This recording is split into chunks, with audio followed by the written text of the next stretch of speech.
ആദ്യത്തെ അപ്ഡേറ്റ് സഞ്ജു സാംസണുമായി ബന്ധപ്പെട്ടതാണ്. ഏഷ്യ കപ്പിന്റെ സ്ക്വാഡ് പ്രഖ്യാപനം എത്താൻ പോകുമ്പോൾ സഞ്ജു പ്രൈമറി ചോയ്സ് ആകുമോ അതോ ബെഞ്ചിൽ ഇരിക്കേണ്ടി വരുമോ എന്നുള്ള സംശയങ്ങളൊക്കെ ആരാധകർക്കിടയിലുണ്ട്. എന്നാൽ ഇന്നലെ അശ്വിന്റെ യൂട്യൂബ് ചാനലിൽ സഞ്ജു ഇന്റർവ്യൂവിന് വന്നപ്പോൾ സഞ്ജുവിനെ ഗംഭീറും സൂര്യയും ബാക്ക് ചെയ്ത സ്റ്റോറി സഞ്ജു പറയുകയുണ്ടായി. സൂര്യ ക്യാപ്റ്റനായി കഴിഞ്ഞ് ദുലീപ് ട്രോഫിയിൽ ഇരുവരും ഏറ്റുമുട്ടിയപ്പോൾ അടുത്ത 7 മത്സരത്തിൽ നിനക്ക് ചാൻസ് തരുമെന്ന് സൂര്യ സഞ്ജുവിനോട് പറഞ്ഞിരുന്നു. ശേഷം ശ്രീലങ്കയ്ക്കെതിരെ ചാൻസ് കിട്ടിയ 2 മാച്ചിൽ ഒന്നിൽ ഡക്കാവുകയും മറ്റൊന്നിൽ കാര്യമായി സ്കോർ ചെയ്യാതെ സഞ്ജു ഡിപ്രസ് ആയിരുന്നപ്പോൾ ഗംഭീർ വന്ന് നീ 21 മത്സരത്തിൽ ഡക്കായാൽ മാത്രമേ നിന്നെ ടീമിൽ നിന്ന് മാറ്റൂ എന്ന് പറഞ്ഞ് സഞ്ജുവിന് കോൺഫിഡൻസ് കൊടുത്തിരുന്നു. ഇതിനുശേഷമാണ് 3 സെഞ്ചുറി T20 അടിച്ച് സഞ്ജു കോൺഫിഡൻസ് പിക്ക് ചെയ്തത്. സഞ്ജുവിന്റെ കംബാക്കിന് ശേഷം വേറെ ഒറ്റ ഇന്ത്യൻ പ്ലെയർ പോലും 3 സെഞ്ചുറി അടിച്ചിട്ടില്ല.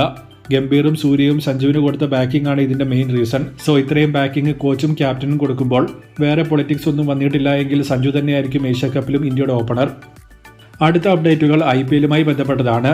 ചിന്നസ്വാമി സ്റ്റേഡിയത്തിൽ സേഫ്റ്റി ഇഷ്യൂ പ്രശ്നങ്ങൾ നിലനിൽക്കുമ്പോൾ പുതിയ ഒരു സ്റ്റേഡിയം പണിയാനുള്ള അപ്രൂവൽ കർണാടക CM ഇന്നലെ കൊടുത്തിരുന്നു. 1650 കോടി ബഡ്ജറ്റിൽ 80,000 സീറ്റിംഗ് കപ്പാസിറ്റിയുള്ള സ്റ്റേഡിയമാണ് ബൊമ്മസാന്ദ്രയിൽ പണിയാൻ പോകുന്നത്. പണി കഴിഞ്ഞാൽ ഇന്ത്യയിലെ ഏറ്റവും വലിയ 2ാമത്തെ സ്റ്റേഡിയമായിരിക്കും ഇത്. യാഷ് ദയാലിനെതിരെ 2 കേസ് നടന്നുകൊണ്ടിരിക്കുമ്പോൾ താരത്തെ UP T20 ലീഗ് കളിക്കുന്നതിൽ നിന്നും വിലക്കി എന്നൊരു ന്യൂസ് പുറത്തു വന്നിട്ടുണ്ട്. UP ക്രിക്കറ്റ് അസോസിയേഷനാണ് ഇങ്ങനെ ഒരു തീരുമാനം പറഞ്ഞിരിക്കുന്നത്. പക്ഷേ ഒഫീഷ്യലായ ലെറ്റർ യാഷിനെ വാങ്ങിയ ഗോരഖ്പൂർ ലയൺസ് എന്ന ടീമിന് ഇതുവരെ കൊടുത്തിട്ടില്ല. അങ്ങനെ കിട്ടിയിട്ടുണ്ടെങ്കിൽ തന്നെ ലീഗലായി ക്രിക്കറ്റ് ബോർഡിനെതിരെ ആക്ഷൻ എടുക്കുമെന്നാണ് ടീം ഓണേഴ്സ് പറഞ്ഞിരിക്കുന്നത്. കാരണം ഓൾറെഡി ലേലത്തിൽ നിന്നും 7 ലക്ഷം മുടക്കിയാണ് യാഷിനെ ടീമിൽ എത്തിച്ചത്. മറ്റൊരു അപ്ഡേറ്റ് CSK റിലേറ്റഡ് ആണ്.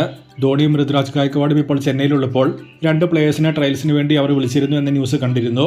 ഇന്ത്യ എക്ക് വേണ്ടി കഴിഞ്ഞ ഇംഗ്ലണ്ട് A സീരീസിൽ നന്നായി കളിച്ച ഓൾറൗണ്ടർ അംബരീഷും TNPLൽ കളിച്ച ബോളർ എസാക്കി മുത്തു എന്നിവരാണ് ട്രയൽസിൽ പങ്കെടുത്തത്.